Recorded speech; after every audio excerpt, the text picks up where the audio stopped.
Et à présent, nous avons en ligne notre collègue Hani Farag pour savoir plus sur la 30e session de la conférence du Conseil des affaires islamiques qui se tient actuellement au Caire. Bonjour Hani. Oui, bonjour, bonjour tout le monde. Bon, Hani, dis-nous la première journée, d'abord hier, comment elle s'est déroulée, quelles étaient les priorités, l'agenda et qu'est-ce qui est prévu pour aujourd'hui. Oui, bien sûr, comme vous venez d'annoncer, le Haut Conseil des affaires religieuses tient pour le deuxième jour constitutif la 30e édition de la conférence internationale de Waqf sous le slogan La jurisprudence de la construction des États selon une vision moderne. Et bien sûr, durant 2 jours, plus de 500 personnalités participent à cette édition. On trouve presque 50 ministres, muftis, présidents du Conseil islamique se trouvent à côté d'autres chercheurs, des intellectuels ou même des professeurs d'université. Tous se retrouvent même avec des hommes des médias, des PTV et d'autres prédicateurs qui sont venus de 57 pays, dont 20 pays africains. Et ils sont rassemblés ici pendant ces 2 jours pour discuter de 43 recherches dans 3 axes principaux de la conférence, et ce afin de publier ce qu'on appelle la déclaration du Caire sur la citoyenneté. Les discussions de la conférence, en fait, se déroulent sur les règles et les jugements de la jurisprudence depuis hier jusqu'à maintenant. Les activités, bien sûr, se poursuivent toujours. Concernant, par exemple, la construction des États, conformément à la vision moderne, les axes et la conception de l'État en islam entre le passé et le présent, les règles et le jugement de la jurisprudence islamique concernant la citoyenneté entre les racines et le temps contemporain, ainsi que les bases essentielles de la jurisprudence des États en islam, et ce sont toujours les grandes lignes de recherche qui sont proposées depuis hier et jusqu'à maintenant. Ainsi, on trouve qu'il y a d'autres sujets ou papiers de recherche qui jettent le lumière sur les bases essentielles de la jurisprudence des États et celles pratiquées par les groupes extrémistes. On jette même la lumière et on essaye de faire des discussions sur les discours du boycott adoptés par le groupe extrémiste face à la société musulmane, aux États dans le monde. Autre chose, c'est par exemple la jurisprudence de l'islam sur la citoyenneté régionale et mondiale. Et bien sûr, c'est une conception proposée par les intervenants dans cette conférence.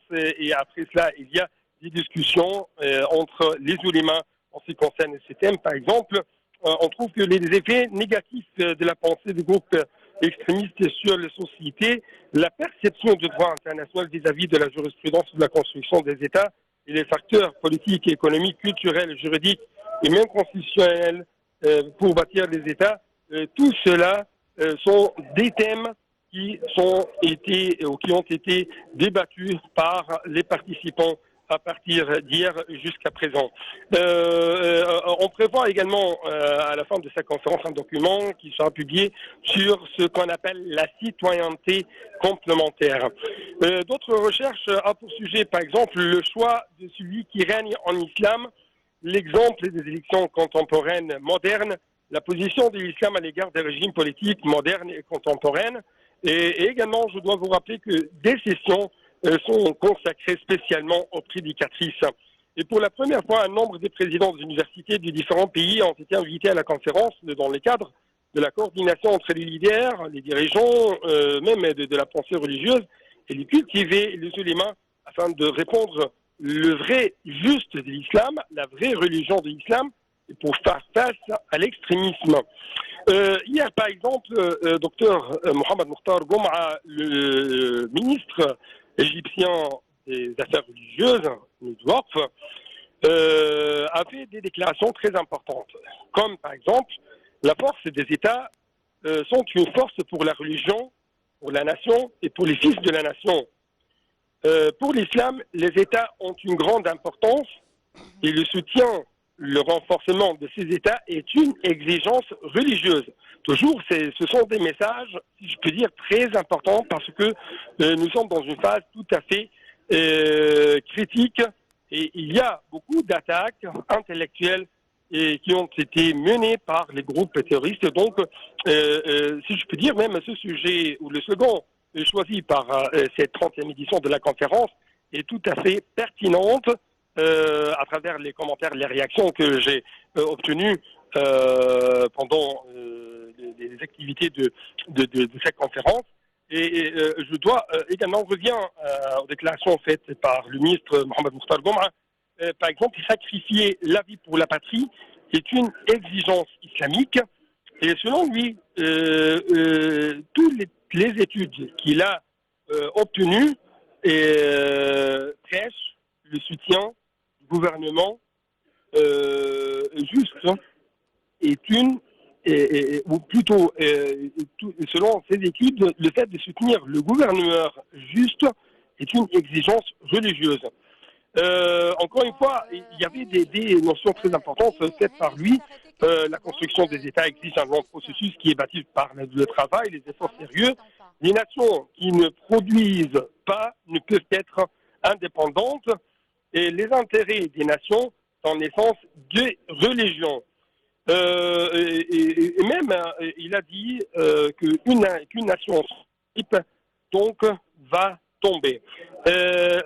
Si je puis dire, le ministre des Affaires religieuses, Abdelaziz Al-Sheikh, a dit que nous sommes dans une phase tout à fait importante, tout à fait critique, car il y a des informations, de fausses informations qui se déroulent actuellement et lancées par les groupes extrémistes et qui visent à tuer les gens, à anéantir les pays et les nations, alors que les bases de la charia exigent la justice, exigent la tolérance et la coexistence pacifique entre les différentes parties de la société.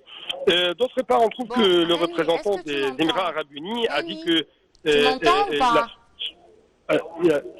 Bon, je voudrais juste reprendre une question. Oui. Le slogan de cette conférence, c'est la reconstruction des États selon une vision moderne. Qu'est-ce que cela signifie et comment cela se reflète dans la conférence?